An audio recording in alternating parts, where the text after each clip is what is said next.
CM पर हमले में नया मोड़। रेखा गुप्ता की हत्या का बना था प्लान।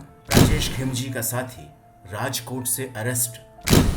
दिल्ली पुलिस को अब चाकू की तलाश। दिल्ली की मुख्यमंत्री रेखा गुप्ता पर हुए हमले के मामले में एक बड़ा खुलासा हुआ है। दिल्ली पुलिस की जांच में सामने आया है कि यह हमला अचानक नहीं बल्कि पूरी तरह से प्लान किया गया था। इस साजिश में सिर्फ हमलावर राजेश खिमजी ही नहीं बल्कि उसके साथियों की भी भूमिका सामने आ रही है।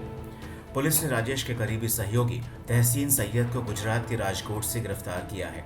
तहसीन पर आरोप है कि उसने ही इस हमले की साजिश रची और राजेश को मदद भी की।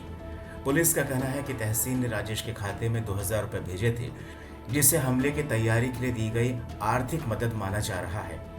जांच में यह भी पता चला है कि रेखा गुप्ता पर हमला करने से पहले राजेश और तहसीन लगातार एक दूसरे के संपर्क में थे। राजेश खिमजी पहले राजकोट में ऑटो रिक्शा चलाता था।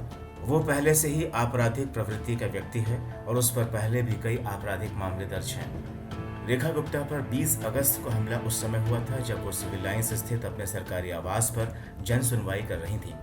इससे पहले आरोपी राजेश खिमजी सुप्रीम कोर्ट परिसर भी गया था, जहां उसने शायद हमला करने की योजना बनाई थी, लेकिन वहां सुरक्षा कड़ी देखकर उसने अपना इरादा बदल दिया और फिर मुख्यमंत्री के आवास पर पहुंचा।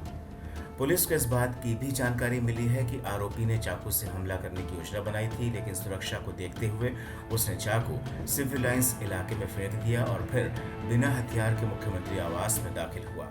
पुलिस अब उस चाकू को तलाश रही है, जिसे वो इस मामले में एक अहम सबूत मान रही है।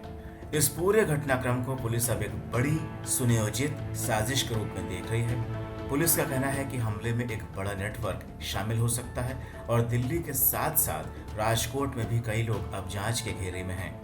तहसीन और राजेश से पूछताछ जारी है और इस केस की तह में जाने के लिए पुलिस लगातार नई कड़ियां जोड़ रही है।